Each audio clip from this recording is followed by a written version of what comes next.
Hundreds of Beavers is the best comedy film in years, if not decades. And you know that's true because every annoying film person on the internet won't shut up about it, including me. The film's narrative is technically about a fur trapper hunting down hundreds of beavers, but that's not really the draw. It doesn't need a high concept hook because it's one of the funniest movies ever made.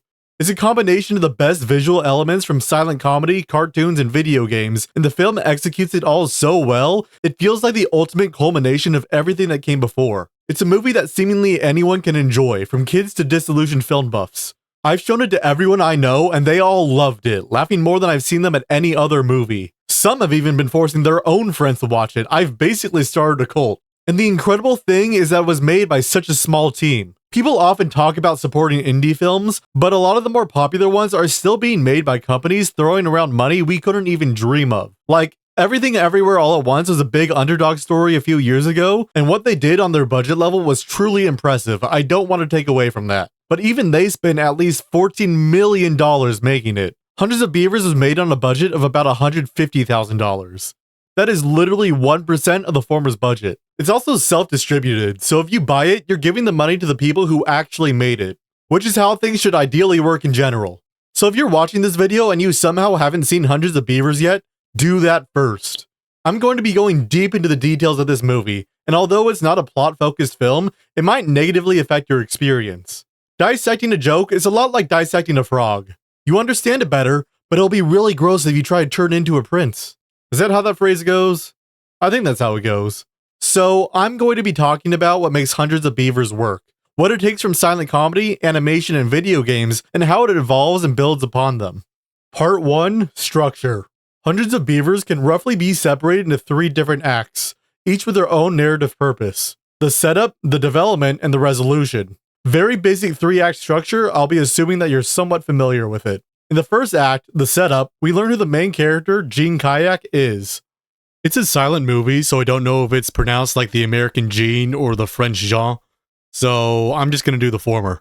In the opening, we see Gene in his idyllic life as an Applejack brewer when a beaver destroys it all, leaving him alone with nothing in the harsh, snowy winter. Through this, we learn his motivations, basic survival in the wilderness, and an eventual return to his Applejack-loving life. This is a narrative-focused view of the film, the typical hero's journey-esque understanding of narrative setup, but the actually important setup comes later in the act, because Hundreds of Beavers is less a film about characters and more a film about systems.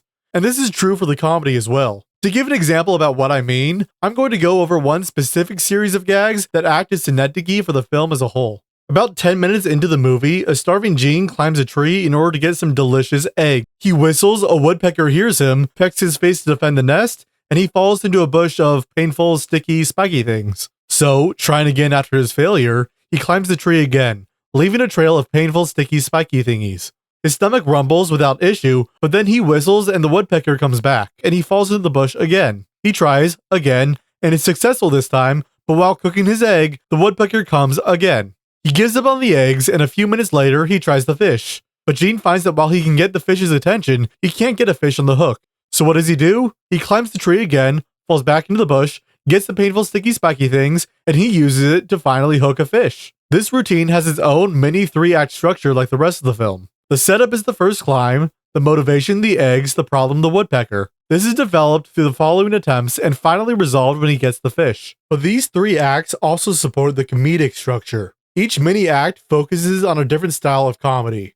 The first climb is pure slapstick. It's funny to see this guy get woodpeckered in the face and fall into yet another painful situation. We don't need any more context than that. It's funny on the surface. But it is also a smart comedic setup. On the next 2 climbs, we are shown 2 new ways that Gene is trying to solve the same problem. This is an expansion of the possible outcomes of Gene's attempts. We've already seen what happens when he does it the first time, but what other ways could this event happen? The world is warped in strange ways to continue the joke, as the woodpecker is acting in ways that make no sense, and Gene willingly goes through the spiky process again. The style of comedy for the last couple of climbs are the comically absurd. It makes new possibilities by going against our intuitions about the way the world works. The third comedic act, the resolution, is what I find most innovative. Gene faces a new problem and he uses a previous gag to solve it. Instead of trying to surprise you with a new, It is a return to the old. It takes what happened previously seriously, as something that can be used as a real part of the world. Hundreds of Beavers takes the possible and it makes it virtual.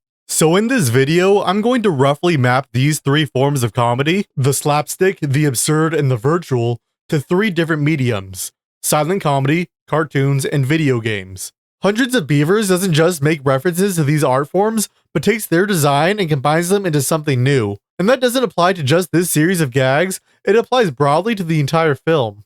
Earlier, I described the first act as character and narrative setup, and that is true. But more importantly, it sets up the film's comedic systems. There are a lot of unique animals and objects in Hundreds of Beavers, and each can be trapped in different ways. The titular beaver, for example, is drawn to and can be baited by this emoji-looking poop. This is clearly established in the first part of the film through a series of slapstick gags. Similar to the woodpecker, it starts off simply enough. The comedy works based on strong physical performances and schadenfreude involved with the exaggerated pain. It's a form of humor that doesn't require any previous setup or knowledge base, but also provides the viewer with a structure to base future scenes off of. In other words, the start of the film recreates the fundamentals of visual comedy in film, the silent comedy. Silent comedies are distinguished by their focus on physical slapstick humor and visual gags. Slapstick as a comedic form captures the immediacy of the present moment and is largely separate from context like dialogue or plot. A perfect example of this is in Charlie Chaplin's famous film, Modern Times. One of the most iconic sequences in Modern Times is the factory scene, where Chaplin's character works on an assembly line. In this scene, he works at a factory where he is tasked with tightening bolts on a never-ending conveyor belt of machine parts. The assembly line speeds up, and Chaplin's attempts to keep pace become increasingly frantic and absurd. The humor arises from his interactions with the relentless machinery, being unable to keep up with the work assigned to him, and the comedic consequences of his actions.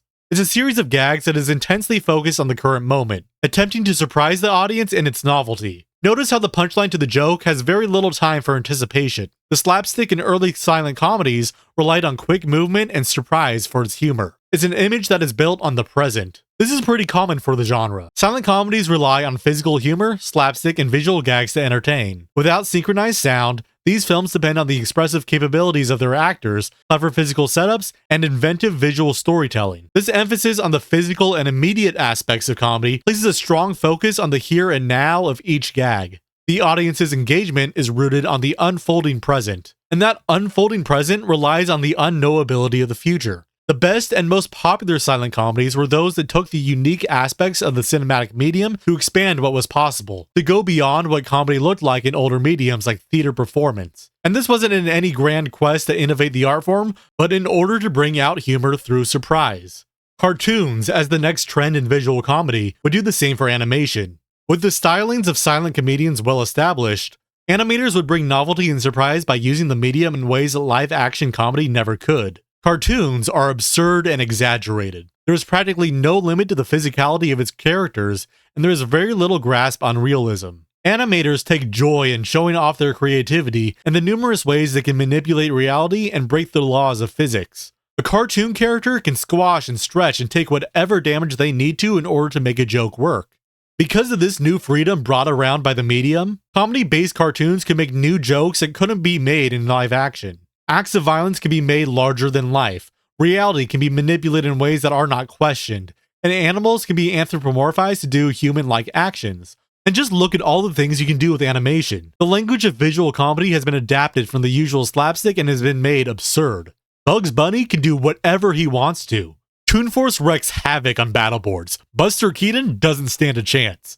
But despite their differences, there's an important common thread between the early live-action silent comedies and the later animated cartoon. They both rely on surprise to make their comedy work, to provide the catharsis that comes with encountering the new. And surprise means a focus on the present. Each joke is a snapshot of a single moment. These films establish a regular status quo that is then overturned, and you, as the viewer, are coming along for the ride. If there's one thing that makes the film medium unique, it's the control of time and movement. We can use editing like fast forwarding, slow motion, and montage. Time is being manipulated either by changing the speed or by rearranging events. But in the early period of the medium, filmmakers tried to replicate a medium that they are much more familiar with: theater. If there is any artistic medium that best replicates our experience of the present and the phenomena that comes along with it, it's theater. A major reason why people like it is that they are able to see a real person act in front of them in an unmediated state. Our understanding of time in the context of theater is the same as in real life. We are right there, and what matters is the current moment. It may be informed by our understanding of the past or a vision of the future, but our focus is placed on experiencing the present. And this is where it's going to get needlessly complicated. I'm going to be using some capital T theory for this, which is probably way more than I have to do to make my point. This isn't just basic film studies, alright? This is the real complicated shit they don't teach you in film school, because it's not really important for any artist or critic to ever know. If you want to learn something actually useful, read Save the Cat or something. But I'm going to be talking about time, affect, and phenomena, because that's what I'm most familiar with, and that's what I'm going to use. You know the saying, if the only tool you have is a hammer, every problem looks like a nail? Well, my tool is a fucking steamroller. I could go about this in a way that's actually sensible, but I have this steamroller lying around, and I really want to use it. It's my video, I get to choose what theory I use. Part 2. I get overambitious, and I decide to explain complicated French philosophy to an audience. The biggest mistake of my life. But officially this section is called the movement image. Film theorist and philosopher Gilles Deleuze called this cinema of the present the movement image. The movement image, in Deleuze's cinematic theory, is a mode of cinema characterized by linear, cause and effect narratives, where time is subordinated to action. It's a defining feature of old Hollywood films, focusing on logical sequences of events and clear depictions of movement and change. In other words, it's a cinema of the present. Now, the concept of the movement image doesn't refer strictly to individual shots, scenes, or entire films. Instead, it refers to a specific system of thought about how cinema can possibly function and convey meaning. Going back to the scene where Jean is stealing eggs from a tree, we can look at each small section individually as movement images. The joke works on the surface as physical comedy, but the great thing about Hundreds of Beavers is that the underlying logic behind each gag is called back upon throughout the entire movie. Alright, so the joke behind this scene is that every time Gene whistles, the woodpecker attacks his head, right? Well, that situation keeps coming back, over and over again, hours after it seems like that bit has gotten tired, and it keeps getting brought up in increasingly creative ways, building on the systems of other jokes as well. One of the traps Gene uses is this wind-up spinny thing. First, he winds it up weakly, where it barely even pricks the target. Next, he winds it up too tight, and the trap is spinning so quickly it pulls Gene away from a distance. So we've gotten 2 good gags out of this situation, but how do we expand upon it? Well, we bring back the woodpecker. All Gene has to do is whistle, and the woodpecker will predictably come back to peck on the dummy head to activate the wind-up trap, pulling him towards the trap once again, but this time on purpose. Hundreds of Beavers keeps on combining and calling back to previous jokes, building them up and astounding you with their creativity. In repetition, the joke becomes systematized. The comedy no longer relies on surprising you with new ways of presenting a gag. It instead does so by working in the exact way you expected. This is working in a completely opposite way than earlier comedy films, which largely worked on the basis of surprise. Silent comedies recreate comedic situations with unexpected outcomes, and cartoons built on that foundation with absurdities that were impossible to do in live action. And that surprise, that revelation of the here and now, is the movement image. Let's say that we're silent comedians who want to surprise our audiences, and we want to resolve a situation with a new comedic outcome that our audience hasn't seen before. We can make a set of all possible outcomes for us to draw on, and we can call this set Omega.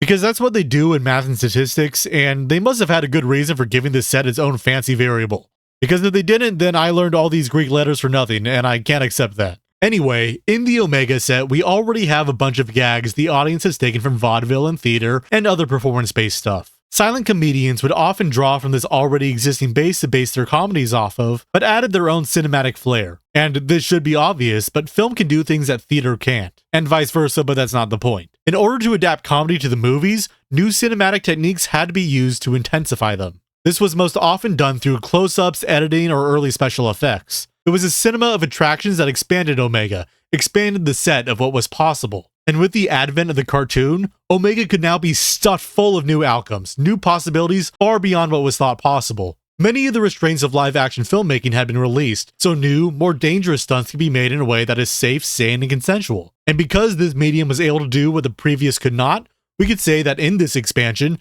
the Omega was being knotted, as a negation of the old form. Now let's go back to our Omega. Previously, while talking about this model in silent comedy and cartoons, we've only been talking about the present without any regard to before or after. So, to better conceptualize the continuum of time in visual comedy, we'll have to make new sets in the universe that surrounds Omega, or the Omegaverse, if you will. These are two new variables that represent not just the present, but the past and future. We'll call these states of time beta and alpha, respectively. The beta comes before the omega, and the alpha, lasting longer, comes after the omega. With the past and present clearly distinguished, instead of focusing on the present, we're going to think in terms of virtual time, where the past and the future are just as real as the present, each affecting the other through experience. When we have an event where we see the omega coming, we also see the past and future events, the beta and the alpha, come into it at the same time. All three are connected, and we see them become one together. And this relationship between them can allow the omega to give birth to new ways of doing visual comedy. It requires a new way of thinking about things as well as a new form of cinema, but it can be done. That's the time image. I don't know how easy that example was to understand, but it sure as hell makes more sense than the original text. I simplified this thing a lot, to the point where I fear oversimplifying, but whatever. Anyway, while the movement image creates comedy that is situated in the present, comedy within the time image focuses on the interplay between the past, present, and future. This works especially well if you're thinking in terms of predictable systems, because you can think about how the past relates to the present and how the present relates to the future. Systems are virtual. They allow you to think about the world in ways that the past and the future work together. And what medium is better for predictable systems than video games? Part 3. Video games and the time image. When Hundreds of Beavers isn't being compared to silent comedy or cartoons, it's being compared to video games. And that's no surprise. The creators of the movie have taken inspiration from a wide net of classic films, and they've been very transparent about them in interviews and the like. You've got your classic directors like Buster Keaton and Jacques Tati, you've got animated classics like Looney Tunes. You see a lot of common places that comedy directors tend to draw from. But the largest influences on Hundreds of Beavers are a bit more unconventional. Video games like Mario and Zelda. The inventory is based on Zelda or Metroidvanias, where an item changes the way you can interact with a different location. The Trapline map is mostly inspired by the Super Mario World map. Instead of a second act montage where elliptical edits bring us through the character's growth, we wanted to make a movie where you see the protagonist play the entire video game. Bird trapping also inherently involves a loop. RPG growth, gameplay loops, and inventory aren't from specific games, but are just inspired generally by all games. Watching someone go from a tutorial to a final boss is absolutely part of the Campbellian hero's journey. And these influences are obvious when watching the film. This is the strength of structuring a movie like a video game. It allows for a deeper engagement with the film as a whole, giving a visual understanding of a character's growth. But it also encourages a way of thinking with systems that draws upon previous jokes and sets up future ones, which in turn adds rewatchability. I've seen Hundreds of Beavers so many goddamn times, and I haven't gotten tired of it yet. Every laugh I have is assisted by the knowledge I've accumulated from previous rewatches. The video game structure makes my mind flood with possibilities about what possible implications and possibilities these systems allow. This is, of course, not exclusive to Hundreds of Beavers. It's a growing form of humor in digital spaces, especially in video game fan communities. In Jaroslav Svelch's paper, Comedy of Contingency, Making Physical Humor in Video Game Spaces, the underappreciated cinematic form of funny gameplay moments is explored in depth, investigating the online videos of physical humor captured or staged in the simulated spaces of video games. Svelch argues that the comedy in these kinds of videos are not just working on the surface level of slapstick, but also through an understanding of underlying gameplay mechanics. They are comedic films that are based on the understanding of video game mechanics. It's a unique form for a more traditional film to make, but in these video game fan communities, they are immediately understood, operating under the assumption of outside paratext to bring a better level of understanding. If you play a lot of video games, you don't have to learn what's going on. You just intuitively understand the mechanics and what potential comedic implications that would allow.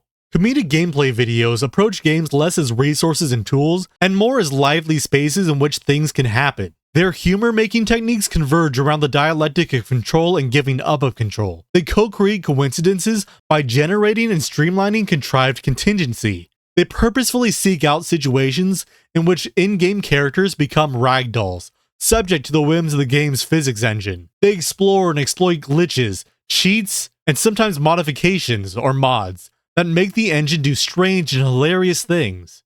They make jokes not only of games or in games, but also with games. The brand of comedy found in gameplay mischief videos is related to a broader trend in video game culture. By letting players fool around in simulated environments, video games allow people to experience simulated physical space in new ways, thus reinvigorating physical humor. Zvelch uses the example of this one swing set in Grand Theft Auto 4, and the YouTube videos documenting it. For whatever reason, when you drive into this one specific swing in the game, it will cause you to fly in the air with great force, faster than basically anything else in the game. This is amusing by itself during gameplay for obvious reasons, but the humor is retained when filmed and brought into an outside audience. There are several compilation videos online, showing multiple permutations of the same exact joke over and over again, but it still ends up being funny every time. The humor behind these videos come from the simulated systems they create. Time images, which use imagined virtual space outside what is happening in the present moment. They are funny because we understand the systems that create it and are fascinated by the potential implications of those systems. And this is what I find most interesting about Hundreds of Beavers. It's not simply adapting video game logic on a surface level or using their aesthetics, but borrowing the way comedy is generated through its systems. It is a playful, imaginative way of adapting the silent comedy to the modern world, where the viewer is encouraged to think of all the potential its world can hold. Physical comedy has long been viewed in terms of the movement image, but only Hundreds of Beavers has been able to successfully adapt it into the time image. It is such an amazing movie, and I love it so much. I think I'm gonna watch it again. I'm almost done with my voiceover, but whatever. I'll do that later, I don't care. I'm gonna watch the movie. Part 4. Conclusion. Alright, I'm back. Still a good movie, but now I'm tired and lazy. Luckily, all I gotta do is the conclusion. I don't want to do a conclusion. I fucking hate conclusions. You don't need a conclusion. That's a made-up rule that English teachers and academic journals made up. Conclusions are a waste of space. What, am I just gonna repeat the point of the video and talk about all the stuff I already talked about? That's all this conclusion is. I don't need any of this shit. That's what the rest of the video is for. Oh my god. You know what? You're feeling confused? You need someone to synthesize all that knowledge into a comprehensible thesis statement? Well then watch the video again, do some thinking for yourself, or actually read the works cited. I'm gonna put them up right now. Read those works cited. There's some good stuff on there by people that know what they're talking about. Real ass peer-reviewed writing. Not some rando on YouTube. Or hell, just watch Hundreds of Beavers hundreds of times until you get these concepts. I don't care. I'm just happy I'm gonna finally be done with this video because it's taking me at least 6 months to make it. Oh jeez. I even cut a section where I ramble on about Godard for 10 minutes. You're welcome for that, by the way. Anyway, I've given up on the conclusion, I've given up on structure, and I've given up on making a comprehensible video. But now, I'm finally free. I'm done. I don't have to work on this video anymore. Fuck you. Bye.